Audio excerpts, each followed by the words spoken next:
Hi guys, Jeff here from TAP, just with another a diesel here with some EGR valve cooler issues.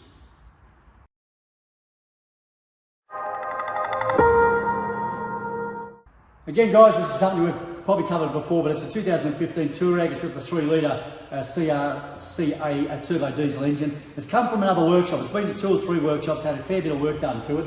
Only just probably 6 months, 12 months ago, it had a new DPF put on it, a diesel particulate filter, and it cost about $7,000 through the dealership. But again, she's having ongoing water or coolant loss, etc. on the car. And then it had a water pump fitted by another workshop, and it's come to our attention at this particular time. After driving it for a while, you can hear some gurgling happening from the centre of the V of the engine, and we picked up pretty quickly that obviously the leak was in the EGR valve cooler. Now this particular case is very right amongst the bottom here. We've already started to fit the new EGR valve cooler, but here it is over here, the EGR valve cooler.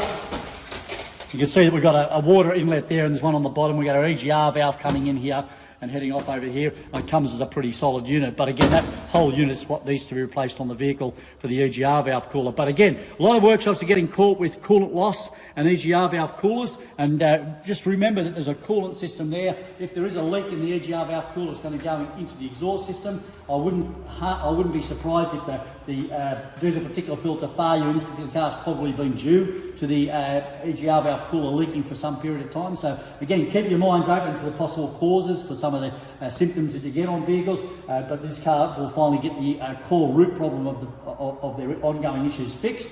That is the coolant loss via the EGR valve cooler. So keep an eye on it. There's quite a few cases on the website already in regards to EGR valve coolers, so if you're not sure, there's a couple of different ways of testing it, checking for the gases through your cooling system, etc., water through the exhaust systems, thermal imaging. Sometimes you can even pick it up through that as well. But again, just keep an eye open that EGR valve coolers, if in doubt, maybe block it if it can. Something like this is very, very difficult to get to, so you're just going to have to try and as best diagnose where your problem is and then go with it from there. So this one's on its way back together. Don't forget, if you're a TAP member, hit the website, see if there's any other cases that are similar to yours in regards to fault codes or symptoms that might be able to give you a bit of a heads up on what the problem might be.